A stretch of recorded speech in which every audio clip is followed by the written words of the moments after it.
always start with three questions, Ryan. Like, what's working, what is not working, and, what do you actually want to do?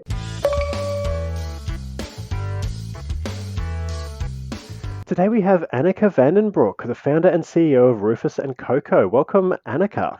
Thanks, Ryan. Great to be here. Welcome. We're interested. Tell us a bit about your business. All right. Well, Rufus and Goco is a global pet care brand.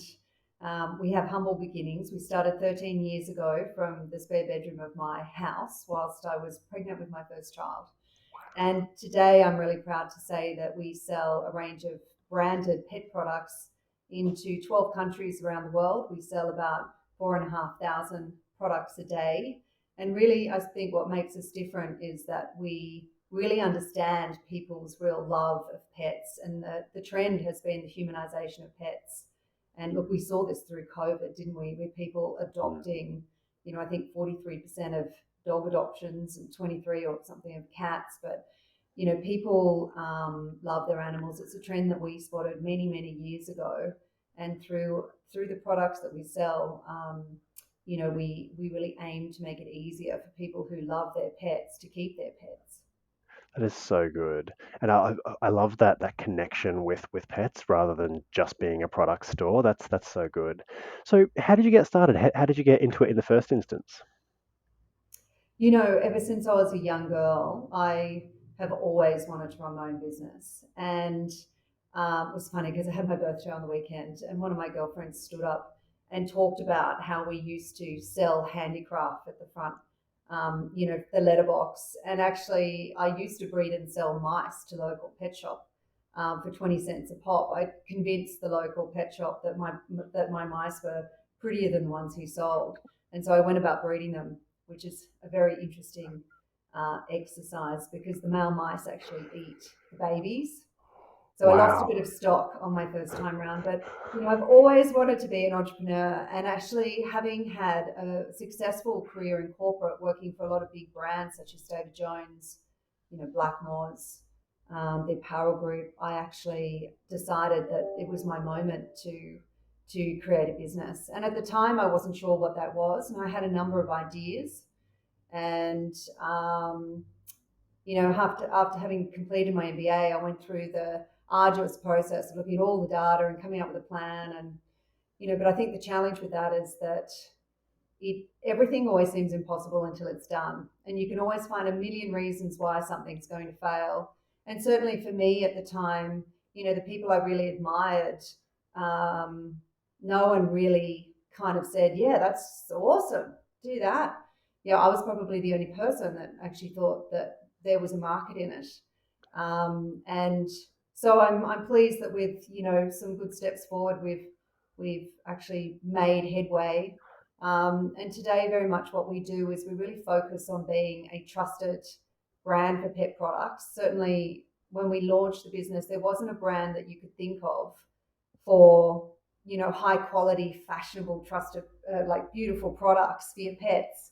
And so I'm proud to say that we can now offer that, and that people can rely on us for quality products. Yeah, so good. And so now being established, being 13 years on, where do you think that you bring the most value to the marketplace? Our brand is really about providing products that solve pet owners' needs. I think a branded solution that's fashionable and desirable and high quality. It is about innovative solutions, good value for money. So not necessarily cheap, but certainly good value for money. And all of our products take into account the environment. So with a lot of products that we make, we have a very strong consideration for the environment. For instance, cat litter. The average cat consumes 200 kilos of litter in a year, and most of the litters that are actually used, I mean, you've got to remember the cats are weighing on this, right? Are actually stripped mined from the earth and destroy natural habitat. So what they need to do is actually destroy all the vegetation on top, remove the soil, get out the bentonite clay, and they've destroyed the natural environment in doing that. So one of our top selling products is called We Kitty, and it's a natural, we've got several natural variants that are highly renewable sources that are more absorbent, better functioning. You can actually put them on your garden, you can actually flush them down your toilet. So it also reduces household waste. So a lot of things that we do, we really take into account the environment, because the environmental impact of our animals is actually as significant, and in some cases more significant than it is for humans. So a border collie would eat about 16 times the amount of meat that a human would eat in their lifetime, like not in the lifetime, but in the equivalent number of years. So, that's something else that through the creation of products, we aim to reduce people's paw print. Yeah, I love that. And it's not something that we necessarily consider as like, the fact that, kitty litter, is destroying the environment. That's yeah, and obviously having something that's sustainable is really, really important. So, mindset question for you.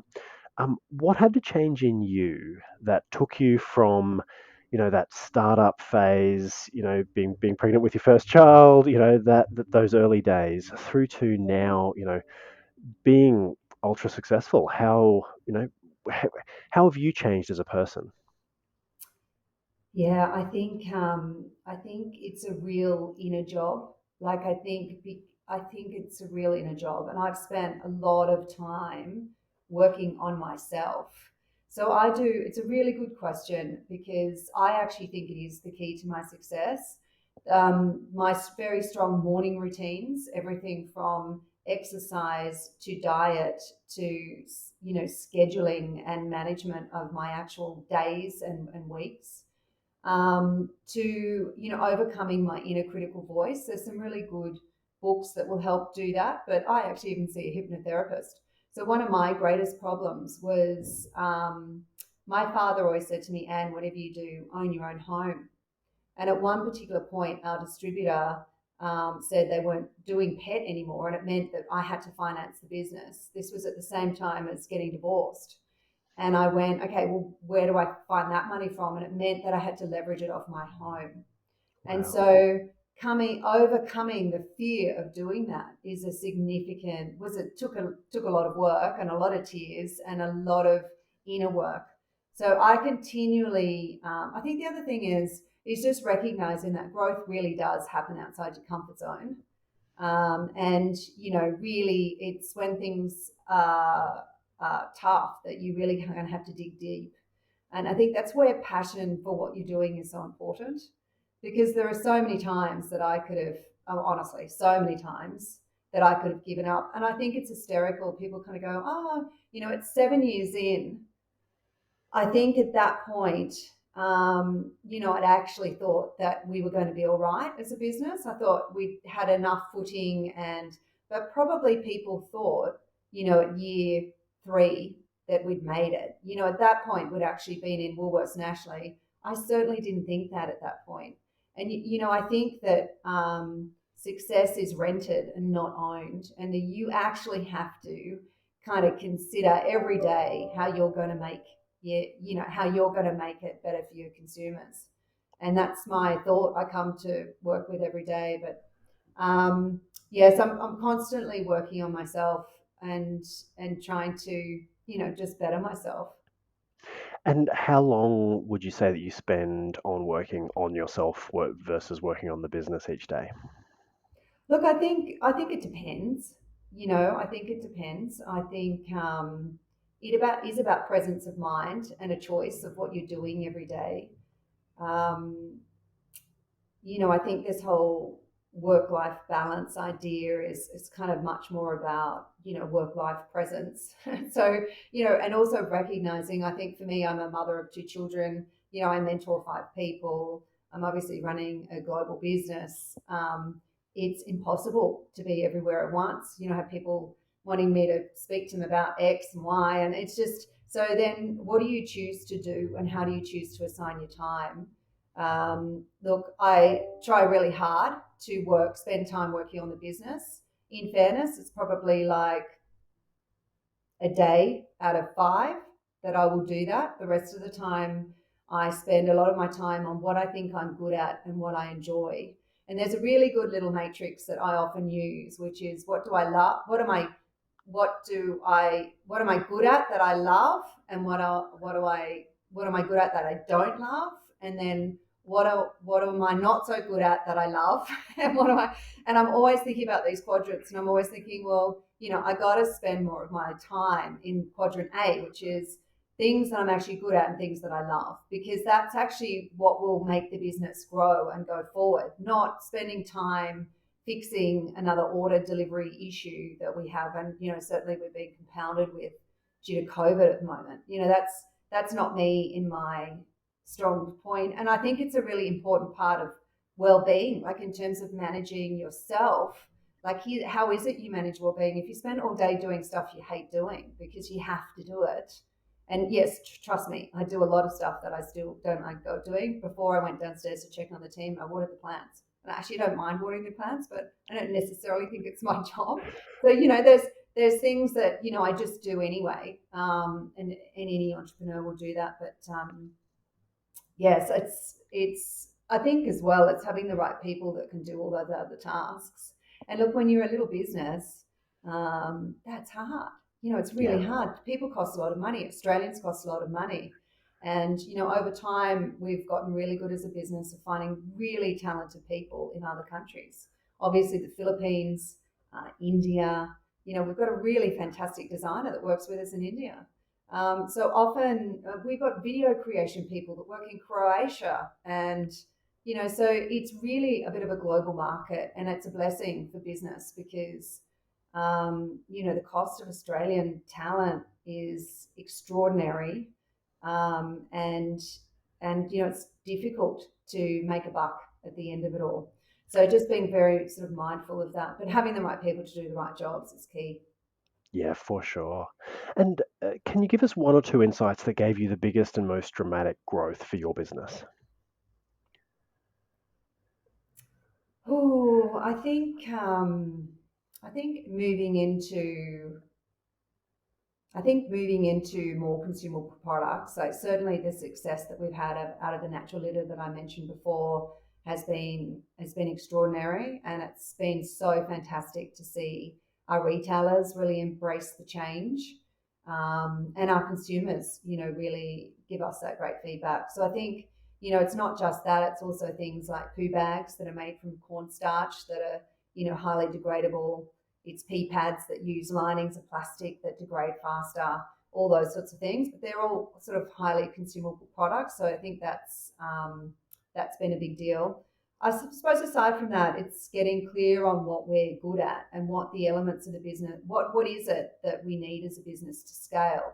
Are you a platform business? Is it your platform that you need to optimize and that will make you scale? Are you a service business? For us, it's at the end of the day, we're a branded product business, and we also do service. I haven't mentioned that to you, but our principal business is branded product, and the way we scale is by distribution points. We're in about 5,000 distribution points around the world. So it is about securing new big customers. And, we operate with the likes of PetSmart. They're the world's largest retailer in America. And in fact, we've learned a lot of lessons about the North American market, which would take too long to explain to you all right, but Wow, that's great. some good ones. So So, I think yeah. I think getting clear on your secret sauce and how you're going to scale. I love that. And lastly, Anneke, what advice would you give to a business owner or CEO who really wants to break through to their next level? Always start with three questions, Ryan. Like, what's working, what is not working, and what do you actually want to do? It's really interesting actually. I had one of my team members who is leaving because he's chosen a different career path actually, and he was actually talking about the fact that in the time he'd been there, the thing he learned most was about belief. And so I think that to these other business owners that are wanting to, it's like, what do they believe in? Because it's what you believe in that you're giving energy to, and that's what's driving you forward. And that's what everybody else, I suppose that was my realization, just how in all those moments when I'm talking to the team about what I want, probably the passion in what I'm saying it, because it attaches to my belief, is what's actually driving it forward. I think get yourself a mentor, learn how to get out of your own way. So listen to your inner critical voice. That is just so, so important. But mentors, I wouldn't, and that's why I mentor other people. It's such a pleasure because you can just shortcut your learning. And when things seem really, really tough, like often with my mentor over time, we've had some what seem like big challenges. Is like, oh yeah, just go to that. I'm like, okay. They just simplify it for you. I did the same thing for someone yesterday. It was just so good to be able to kind of just save them hours of wasted energy ruminating on a problem. Um, yes, I think I, that's I think a. that is phenomenal. Yes, that is some really, really great value. Finally, Anneke, who can you best help? And if they want to get in touch, how can they reach out to you? Who can I best help? I think I love entrepreneurs. I think entrepreneurs with businesses, that small to medium sized businesses. I particularly love talking to women. I've learned a lot about how to juggle motherhood at the same time as running a business, and also friends and all my community groups. And I think aspects of sort of time management and just really understanding that juggle. I think. And certainly to reach out with me, LinkedIn is the best way to get me. So my name's a bit tricky, but no doubt probably along here, Ryan, you'll write it down properly there so people We can will. actually find me. It's good. My thanks to my Dutch father, that's a bit tricky. But Yeah, yeah, feel free to reach out and get some help. And look, if it's not me, find somebody else. And if you've or find a community group. I belong. So there's my clever girlfriend, Dina Jacobs, started Mentor Walks, which runs in several markets around Australia. And that has, I participate myself from time to time. Successful business people actually give their time, and that, you basically spend an hour with them in a group to unpack your problems. I belong to a group called the Entrepreneurs Organisation. It's for people who have businesses more than $2 million. So that's an option. They also run accelerator programs. I think finding yourself a community that actually knows who you are, that can actually provide you with guidance is key. And I think with anyone that you get to help you, it's really understanding. Um, I think it's understanding also and being respectful of their time. So it's the preparedness in which you approach the conversation. And I always say to even my mentors, what can I do to help you? What is it? yeah, And I ask what they're up to, and if I find something that's relevant, I send it on. And from time to time, they'll ask me for things too. So just be mindful that it's not a one-way street. yeah. That's also really good advice. And just for those who are interested, what's your website? My website is www.rufusandcoco.com.au. The other one, Ryan, that I haven't mentioned to you, which was one of our babies, is the fur salon. So we also operate a high-end grooming salon, which is like a human hair salon experience or spa experience. It's located in Mossman. It's www.thefursalon.com.au. And yeah, look, I just went down before and spoke to one of the customers' dogs, threatened to steal it. It's the cutest little thing down there. But we give style cuts in the salon. So that's the other way that you can reach us if your dog needs a groom. So Or good. cat. We do cats too. Okay, great, great. Annika, thank you so much for coming on the show. We really appreciate the value that you've been able to share. Thanks. It's my sincere pleasure. Thanks so much, Ryan. Thank you.